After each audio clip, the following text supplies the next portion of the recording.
नमस्कार। जय जय श्री सीताराम। तो मित्रों, आप अपने चैनल प्रवचन मार्ग पर सुन रहे हैं कार्तिक महात्म की कथाएं, जिसमें आपने पहले अध्याय से लेकर 28वें अध्याय तक की कथा को सुन चुके होंगे। और अगर नहीं सुने हैं तो मेरे चैनल पर जाके 1 से लेके 28 अध्याय तक के अलग अलग वीडियो दिए गए हैं, उन कथाओं को भी आप सुन लेंगे। आज हम आपके समक्ष प्रस्तुत करेंगे कार्तिक महात्म अध्याय 29 के कथानक को। अगर आप चैनल पर नए हैं तो आगे बढ़ने से पहले चैनल को सब्सक्राइब करके बेल आइकन दबा दीजिए। आपका बहुत बहुत धन्यवाद। तो आइए मित्रों, प्रारंभ करते हैं। कार्तिक महात्म राजा पृथु ने कहा, हे मुनिश्रेष्ठ, आपने कलहा द्वारा मुक्ति पाई जाने का वृत्तांत मुझसे कहा, जिसे मैंने ध्यानपूर्वक सुना। हे नारद जी, यह काम उन 2 नदियों के प्रभाव से हुआ था। कृपया यह मुझे बताने की कृपा कीजिए। नारद जी बोले, हे राजन, कृष्णा नदी साक्षात भगवान कृष्ण महाराज का शरीर और वेणी नदी भगवान शंकर का शरीर है। इन दोनों नदियों के संगम का महात्म से ब्रह्मा जी भी वर्णन करने में समर्थ नहीं है। फिर भी चूंकि आपने पूछा है, इसलिए आपको इनकी उत्पत्ति का वृत्तांत सुनाता हूँ। ध्यान पूर्वक सुनो। चाक्षसु मनवंतर के आरंभ में ब्रह्मा जी ने सह्य पर्वत के शिखर पर यज्ञ करने का निश्चय किया। भगवान विष्णु, भगवान शंकर तथा समस्त देवताओं सहित यज्ञ की सामग्री लेकर उस पर्वत के शिखर पर गए। महर्षि भृगु आदि ऋषियों ने ब्रह्म मुहूर्त में उन्हें दीक्षा देने का विचार किया। तत्पश्चात भगवान विष्णु ने ब्रह्मा जी की भार्या त्वरा को बुलवाया। वह बड़ी धीमी गति से आ रही थी। इसी बीच में भृगु जी ने भगवान विष्णु से पूछा, हे प्रभु, आपने त्वरा को शीघ्रता से बुलाया था, वह क्यों नहीं आई? ब्रह्म मुहूर्त निकल जाएगा। इस पर भगवान विष्णु बोले, यदि त्वरा यथा समय यहाँ नहीं आती हैं तो आप गायत्री को ही स्त्री मानकर दीक्षा विधान कर दीजिएगा।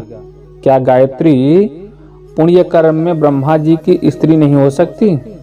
नारद जी ने कहा, हे राजन, भगवान विष्णु की इस बात का समर्थन भगवान शंकर जी ने भी किया। यह बात सुनकर भृगु जी ने गायत्री को ही ब्रह्मा जी की दाईं ओर बिठाकर दीक्षा विधान आरंभ कर दिया। जिस समय ऋषि मंडल गायत्री को दीक्षा देने लगे, उसी समय त्वरा भी यज्ञ मंडल में आ पहुंची। ब्रह्मा जी की दाईं ओर गायत्री को बैठा देख ईर्ष्या से कुपित होकर त्वरा बोली, जहां अपूज्यों की पूजा और पूज्यों की अप्रतिष्ठा होती है, वहां पर दुर्भिक्ष, मृत्यु तथा भय तीनों अवश्य हुआ करते हैं। यह गायत्री ब्रह्मा जी की दाईं ओर मेरे स्थान पर विराजमान हुई है, इसीलिए यह अदृश्य बहने वाली नदी होगी। आप सभी देवताओं ने बिना विचारे इसे मेरे स्थान पर बिठाया, इसलिए आप सभी जड़ रूप नदियां होंगे। नारद जी राजा पृथु से बोले, हे राजन, इस प्रकार त्वरा के शाप को सुनकर गायत्री क्रोध से आग बबूला होकर अपने होठ चबाने लगी। देवताओं के मना करने पर भी उसने उठकर त्वरा को शाप दे दिया। गायत्री बोली, त्वरा, जिस प्रकार ब्रह्मा जी तुम्हारे पति हैं, उसी प्रकार मेरे भी पति हैं। तुमने व्यर्थ ही शाप दे दिया है, इसलिए तुम भी नदी हो जाओ। तब देवताओं में खलबली मच गई। सभी देवता त्वरा को साष्टांग प्रणाम करके बोले, हे देवी, तुमने ब्रह्मा आदि समस्त देवताओं को जो शाप दिया है वह उचित नहीं है, क्योंकि यदि हम सब जड़ रूप नदियां हो जाएंगे तो निश्चय ही यह तीनों लोक नहीं बच पाएंगे। चूंकि यह शाप तुमने बिना विचार किए दिया है, इसीलिए यह शाप तुम वापस ले लो। त्वरा बोली, हे देवगण, आपके द्वारा यज्ञ के आरंभ में गणेश पूजन न किए जाने के कारण भी यह विघ्न उत्पन्न हुआ है। मेरा यह साप कदापि खाली नहीं जा सकता, इसीलिए आप सभी अपने अंगों से जड़ीभूत होकर अवश्यमेव नदियां बनेंगे। हम दोनों सौतने भी अपने अपने वंशों में पश्चिम में बहने वाली नदियां बनेंगी।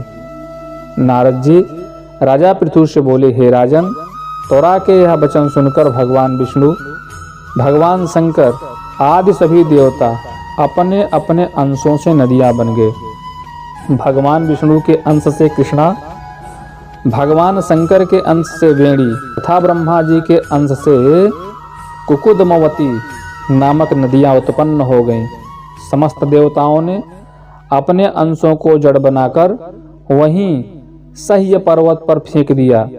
फिर उन लोगों के अंश से पृथक पृथक नदियों के रूप में बहने लगे। देवताओं के अंशों से सहस्त्रों की संख्या में पश्चिम की ओर बहने वाली नदियां उत्पन्न हो गई। गायत्री और त्वरा दोनों पश्चिम की ओर बहने वाली नदियां होकर एक साथ बहने लगी। उन दोनों का नाम सावित्री पड़ा। ब्रह्मा जी ने यज्ञ स्थान पर भगवान विष्णु तथा भगवान शंकर की स्थापना की। दोनों देवता महाबल तथा अतिबल के नाम से प्रसिद्ध हुए। हे राजन, कृष्णा और वेणी नदी की उत्पत्ति का यह वर्णन जो भी मनुष्य सुनेगा या सुनाएगा, उसे नदियों के दर्शन और स्नान का फल प्राप्त होगा।